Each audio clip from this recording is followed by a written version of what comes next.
ThunderCats, the ultimate heroes. Okay, the second figure I'm talking about is Panthro. And I never had Panthro when I was a kid. A friend of mine had him. When you go play there, I had Chitara, Warikit, Lino, Mamro, Snov, Marmot, but the finger ones. So Panthro was also released back in the day by Mattel, and this one caused a bit of a hoo-ha with fans when he had the wrong color pants on, and I actually never noticed it until somebody pointed it out to me. So a bit dull, but didn't bug me. I don't mind. I'm keeping his lighter blue pants on. I'm using that as a variant. Captain Hammerhand's Ghost. Yep, remember that one? The episode where he was a clone of Panthro spitting image. Yeah, that's my variant, so I'm using him like that. And keeping the Mattel one with the Super7 head on and the Super7 hands. Much better, nice claws. Okay, so we've got Panthro here, and this is a bit of both. This is the Super7 one with the Mattel harness. And then this is the Mattel one with the Super7 harness, hands and head. Now the Super7 one, as you can see, he is a little bit darker in tone. I suppose you can see it a lot better here under the neck. This is also painted slightly different. It comes down deeper into the chest, where this is a little bit higher up. This is obviously the second alt head. Now I swapped this one because this is a little bit more vibrant in color. This is sharper than this from the Mattel days. This is obviously correct. This is not. This is with the first release, and Super7 gave us a booster pack with the replacement part for that. This is it, as you can see, the correct pants, and we got a bonus head with glow in the dark eyes, and some instructions as well that you can just follow to replace the pants. Now I don't want to do it. I don't want to risk it. I like it. I actually use this one as the alternate Panthro, which is from Spitting Image, the clone, which is the Hammerhand possessed version. So I don't mind it. It's not that bad. I know they fixed it with the reissue, and it has been sorted there.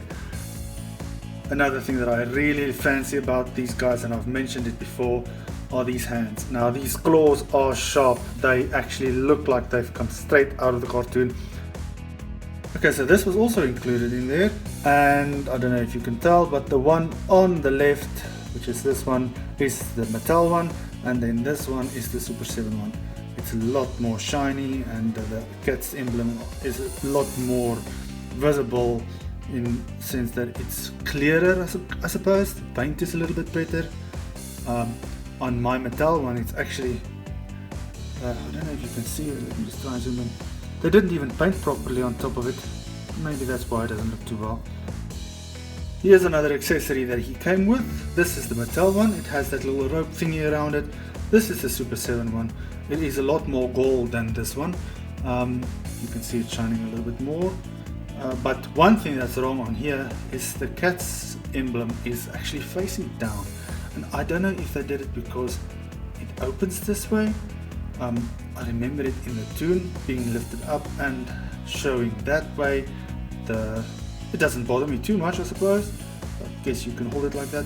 I'm just not sure why this was left off from here. I know that it does appear in the cartoon without it as well, so maybe this is just an old version of that. Now these accessories are for Panthro's Thunder Tank, of course. Now you can just put this on. I like that he came with these. Obviously they had planned by then that they were going to make the Thunder Tank, so this was a quite clever introduction to this. One more accessory that we've got is this little detonator. Now this is cartoon accurate in the sense that it appeared in the cartoon.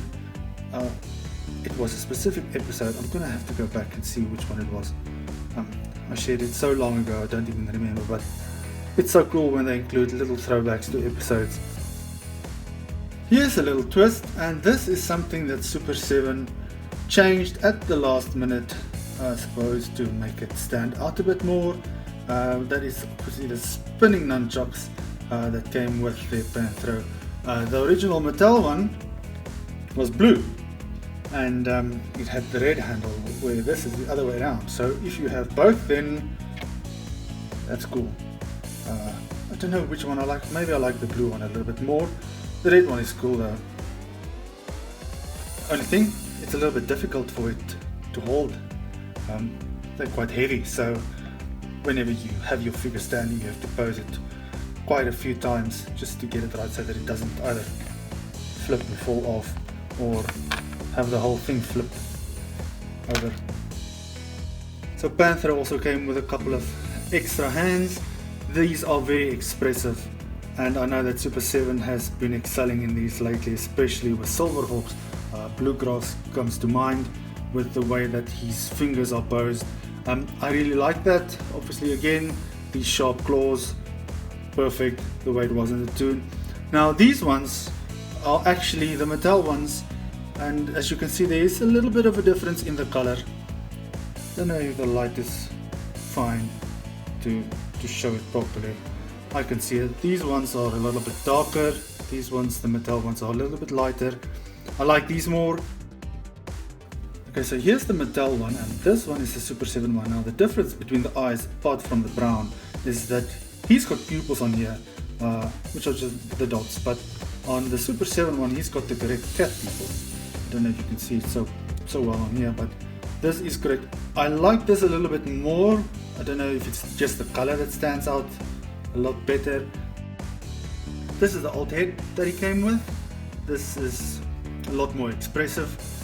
I prefer this one because my ThunderCats, I like to pose them a little bit more stoic. This is obviously, like I said, my hammer hand clone version, and a lot more expressive. Yes, I like this on him. For the bad guys, I think it works well. The good guys, I like to keep them like this.